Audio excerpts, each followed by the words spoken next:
ఈరోజు చాలామంది నీకు అధికారం వచ్చింది కదా, నిన్ను ఇబ్బంది పెట్టిన వాళ్ళని ఏదైనా చేయడానికి నీకు అవకాశం ఉంది కదా అంటే నేను చెప్పిన, నేను ఎవరిని శత్రువులుగా చూడను. నేను శత్రువుగా చూడాలంటే కూడా వాళ్ళకి ఆ గొప్పతనం ఉండాలి, ఆ స్థాయి కూడా ఉండాలి. నేను ఒక సామాన్యమైన గ్రామీణ ప్రాంతం నుంచి, వ్యవసాయ కుటుంబం నుంచి సరిగ్గా 17 సంవత్సరాలు 2006లో జిల్లా పరిషత్ మెంబర్గా ఇండిపెండెంట్గా గెలిచిన, 2007లో ఎమ్మెల్సీగా ఇండిపెండెంట్గా గెలిచిన, 2009లో మొదటిసారి ఎమ్మెల్యేగా గెలిచిన, 2014 రెండోసారి ఎమ్మెల్యేగా గెలిచిన, 2019లో పార్లమెంట్ సభ్యుడు, దేశంలోనే పెద్ద పార్లమెంట్ నియోజకవర్గమైన మల్కాజ్గిరి పార్లమెంట్ సభ్యుడిగా గెలిచిన, 2023లో తెలంగాణ రాష్ట్రానికి ముఖ్యమంత్రిగా కాగలిగిన. గ్రామీణ ప్రాంతం నుంచి, వ్యవసాయ కుటుంబం నుంచి, మధ్యతరగతి ఉమ్మడి కుటుంబంలో పెరిగిన నేను ఇంత గొప్ప అవకాశాన్ని 4 కోట్ల తెలంగాణ ప్రజలు ఇస్తే, ఈ అవకాశాన్ని 4 కోట్ల తెలంగాణ ప్రజల యొక్క సంక్షేమం కోసము, అభివృద్ధి కోసము, ఈ ప్రాంత అభ్యున్నతి కోసం ఉపయోగించకుండా, నాకెవరో నచ్చలేదనో, నాకెవరి మీద కోపం వచ్చిందనో నేను ఈ అధికారాన్ని ఒకవేళ వినియోగిస్తే నాకంటే మూర్ఖుడు ఇంకొకడు ఉండడు అని నేను భావిస్తున్నాను. అందుకే ఈ 20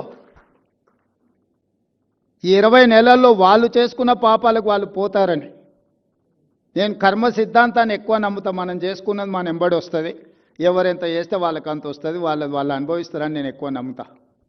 నేను అప్పుడప్పుడు ప్రతి వారానికి ఒక్కసారి అయినా 1 గంట 2 గంటలో ఈ వారంలో ఏమేం చేసినా, ఏమైనా మంచి పనులు చేసినా, ఏదైనా కోపం వచ్చి రాజుగారు లాంటి వాళ్ళ మీద ఏమైనా కోపగించుకున్నానంటే దాన్ని బ్యాలెన్స్ చేయడానికి మళ్ళీ ఏదో ఒక ప్రయత్నం చేస్తా.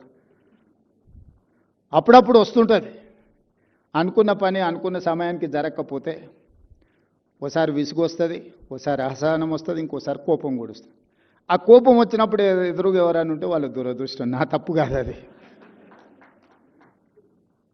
అందుకే నేను కోపం వచ్చినప్పుడు తక్కువ మాట్లాడతా, తక్కువ మందిని కలుస్తా. ఎందుకంటే నాకు కోపం వస్తే ఒక్కోసారి అది అట్లుంటుంది. అందుకే నేను కోపాన్ని ప్రదర్శించాలన్న ఆలోచనతో తెలంగాణ రాష్ట్రానికి ముఖ్యమంత్రిని కాలేదు. తెలంగాణ ప్రజలు పెద్ద బాధ్యత నా భుజాల మీద పెట్టినరు. ఏ హోదా నిర్వహించకుండానే, ఏ మంత్రి పదవి చేపట్టకుండానే ప్రతి స్థాయిలో స్థానిక సంస్థల నుంచి చాలామంది ప్రజాప్రతినిధులు 8 సార్లు 10 సార్లు 12 సార్లు అయిన వాళ్ళు కూడా ఉన్నారు. కానీ వాళ్ళు ఒకే చట్టసభలకు ప్రాతినిధ్యం వహించిన వాళ్ళు ఉంటారు. 10 సార్లు ఎమ్మెల్యేగా అయినట్టు 50 సంవత్సరాలు వాళ్ళు ఒక అసెంబ్లీలోనే ఉంటారు.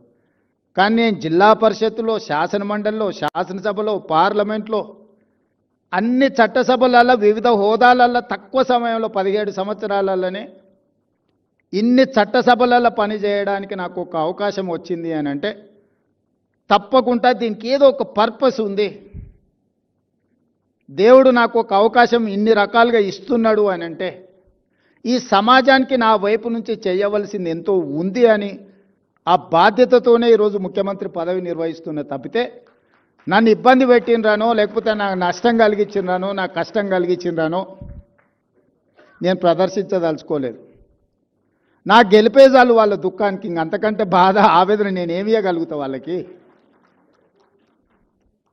నేను ఆ కుర్చీలో కూర్చోవడం, సంతకం పెడుతుంటే వాళ్ళ గుండెల మీద గీత గీసినట్టే ఉంటుంది కదా. ఆ మధ్య భారత్ సమ్మిట్ నిర్వహించినాం. ఆ తర్వాత ప్రపంచ సుందరీమణుల పోటీలు కూడా హైదరాబాద్ నగరంలో నిర్వహించినాం. అప్పుడు కొంతమంది విమర్శించారు, వాళ్ళు పర్యటనకు వచ్చినప్పుడు కమాండ్ కంట్రోల్ రూమ్ కానీ, సెక్రటేరియట్ కానీ, ఇతర కట్టడాలన్నీ మేం కట్టినవే చూపించినావు కదా, నువ్వేం చేసినావు అని. పాపం వాళ్ళకి తెలియదు ఏంటంటే 109 దేశాల నుంచి ప్రపంచ సుందరీమణులు, ఆ దేశ ప్రతినిధులు వస్తే 109 దేశాల సుందరీమణులతో పాటు ఆ దేశ ప్రజల్ని జయ జయ హే తెలంగాణ గీతం నేను పాడించిన. ఇంతకంటే గొప్ప అవకాశం. ఇన్ని దేశాల ప్రతినిధులను తెలంగాణ కళాకారులు రూపుదిద్దిన తెలంగాణ తల్లి ముందు వాళ్ళందరినీ మొకరిల్లింపజేసిన నేను. ఇది గొప్ప తెలంగాణ సంస్కృతికి తార్కణం. బిల్డింగులు కట్టడం, మా అందశ్రీ అన్న మేస్త్రిగా కూడా బిల్డింగులు కట్టగలడు. కానీ ఒక మేస్త్రి రాసిన జయ జయ హే తెలంగాణ గీతాన్ని 109 దేశాల ప్రతినిధులను నేను పాడించగలిగిన, వాళ్ళకి ఆ భావనను నేను కల్పించగలిగిన, స్ఫూర్తిని నేను ఇవ్వగలిగిన మా తల్లి తెలంగాణ తల్లి. తెలంగాణ తల్లి అంటే ఇట్లుంటుందని ప్రతిరూపాన్ని ఇచ్చి 109 దేశాలకు సంబంధించిన ప్రతినిధులు ఆ తెలంగాణ తల్లి ముందు ముఖరిల్లింపజేయగలిగిన 20 నెలల్లో అంటే ఇది నేను సాధించిన విజయం కాదా అని చెప్పి విమర్శకులను అడుగుతున్నాను. కట్టడాలు ఎవరైనా కట్టొచ్చు. డాక్టర్ బాబాసాహెబ్ అంబేద్కర్ చెప్పిండ్రు, అద్దాల మేడలు రంగుల గోడలు అభివృద్ధి కాదు, సంక్షేమము అభివృద్ధి చివరి పేదవాడికి చేరినప్పుడే అది విజయమని. ఈరోజు కొద్దిమంది అద్దాల మేడలు రంగుల గోడలు చూపించి ఇదే తెలంగాణ నమూనా, ఇదే తెలంగాణ అభివృద్ధి అని చెప్తుండ్రు. ఆ అభివృద్ధికి నేను మా అందశ్రీ అన్న వ్యతిరేకం. పేదవాడికి ఆత్మ గౌరవంతో తలెత్తుకొని ఈరోజు ప్రతి పేదవాడు గ్రామాలలో సొంత ఇంటి కళ ఆత్మ గౌరవం.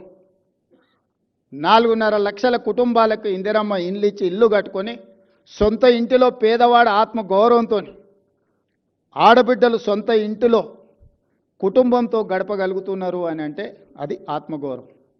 3,10,00,000 మంది పేదవాళ్ళు సన్న బియ్యంతో అన్నం తింటున్నారు, వాళ్ళ పిల్లలకు సన్న బియ్యంతో వడ్డించుకుంటున్నారు అంటే ఆత్మగౌరవం. 10 సంవత్సరాలు రేషన్ కార్డు లేక గుర్తింపు రాక ఎక్కడికి వెళ్ళినా మీకు రేషన్ కార్డు ఉందా అని అంటే లేదు, ఇవ్వడం లేదు అని చెప్పుకోవడానికి నామోషిగా ఫీల్ అవుతున్న పేదలకు లక్షలాది రేషన్ కార్డులు ఇచ్చి ఈరోజు వాళ్ళని ఆత్మగౌరవంతో నిలబడే విధంగా ఈరోజు పరిపాలన అందిస్తున్నాం.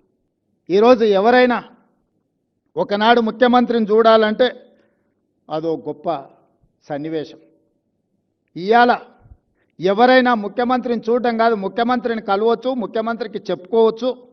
రాచరికం నుంచి ప్రజాస్వామ్యం వరకు ధర్మగంట ఉండేది. రాచరికంలో కూడా రాజుకి ఏమైనా చెప్పుకోవాలి, బాధ ఉంటే సామాన్యులకు ధర్మగంట ఉండేది. ధర్మగంట కొడితే బయటికి రాజు వచ్చి ఏంది నీ సమస్య అని అడిగేవాడు. కానీ ప్రజాస్వామ్యంలో ప్రజలు గెలవడానికి అవకాశం ఇవ్వని ముఖ్యమంత్రుల నుంచి ప్రతిరోజు ప్రజలలో ఉండే అవకాశం నాకు ఇచ్చి ప్రజల సమస్యల్ని పరిష్కరించడానికి గొప్ప అవకాశం వచ్చింది అని అంటే శ్రీకృష్ణ భగవానుడు బోధించిన తత్వానికంటే ఇంకా ఏం గొప్ప విషయం ఉన్నది. అందుకే ఈరోజు ఇంత గొప్ప కార్యక్రమాన్ని మీ అందరి సమక్షంలో జరుపుకొని మీ అందరికీ నా సూచన, నా విజ్ఞప్తి ఒకటే. నేను మీకంటే గొప్పవాడిని ఏం కాదు, మీకంటే పెద్దవాడిని ఏం కాదు. మీలో ఒకటిని నాకు ఈ అవకాశం వచ్చింది. ఈ అవకాశం ఎంతకాలం నా చేతిలో ఉంటే అంతకాలం పేదవాళ్ళ కోసం ఉపయోగిస్తా తప్పితే నా వ్యక్తిగత ప్రయోజనానికి నేను వాడను. అది 5 ఏళ్ళ 10 ఏళ్ళ నాకు తెలీదు.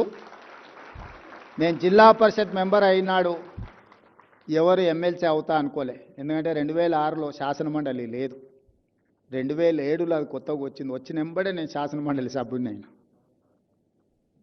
అలా ప్రయాణం మొదలై నేను మొదటిసారి శాసనసభ్యుడు అయినప్పుడు ఉమ్మడి రాష్ట్రం తెలంగాణ రాష్ట్రం వస్తుందా రాదా అని అంటే ఎవరు సమాధానం చెప్పలేనంత పరిస్థితులు ఉండే, రాజకీయ పరిస్థితులు. కానీ 5 సంవత్సరాలు తిరిగే లోపల తెలంగాణ రాష్ట్రం వచ్చింది.